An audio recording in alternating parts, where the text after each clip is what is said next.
Et cette semaine, on s'est penché, comme beaucoup de nos confrères, sur le 20e anniversaire de la chute du mur de Berlin, en essayant de dégonfler un certain nombre de mythes. D'une part, l'idée selon laquelle cette affaire aurait surgi comme un coup de tonnerre d'un ciel serein. Et je me suis efforcé de montrer que c'était un processus ancien de délitement du système communiste, soviétique ou stalinien, selon le vocable que l'on adoptera, le dernier étant mon préféré, en particulier avec une accélération de cette crise interne à partir de la signature des accords d'Helsinki en 1975, quand un certain nombre de dissidents ont commencé à s'appuyer sur ce socle, disons, démocratique pour exiger un certain nombre de droits à l'intérieur des pays de l'Est. Après, il y a eu différents épisodes sur lesquels je reviens, mais enfin, l'idée principale, c'est que c'est un processus, et au fond, quand on regarde plus loin, dès l'origine, disons, le verre était dans le fruit, ce système isolé, concurrentiel au système capitaliste, à la fois hors du marché, et en même temps ne créant pas son propre idéal, n'étant pas lui-même porteur d'avenir, était un peu condamné.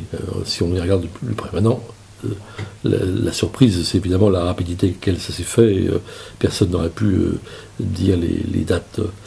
Le deuxième mythe auquel je m'attaque, c'est celui beaucoup plus irritant encore, et faux historiquement, selon lequel quelques personnages auraient fait tomber le mur.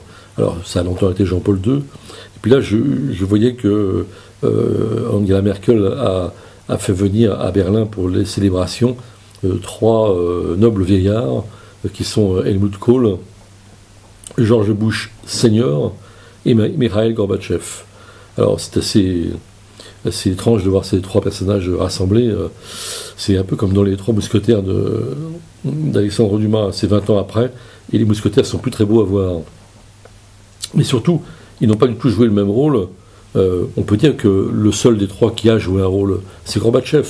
Il a essayé d'accompagner en effet le délitement du système, il a essayé peut-être de social-démocratiser le système, en vain, mais surtout il a eu la sagesse de ne pas aller à contre-courant de l'histoire et de ne pas faire que cette histoire se termine dans le sang. Quant aux autres, eh bien, les autres, ils ont plutôt manifesté à leur façon la voracité de l'Occident sur les nouveaux marchés à prendre. Ils ont été les acteurs, pas eux seulement, mais ils ont été les acteurs, disons, de l'arrivée des Chicago Boys en Russie, du tout libéral, et finalement précipiter, disons, le monde tout entier dans cette espèce de folie ultra-libérale.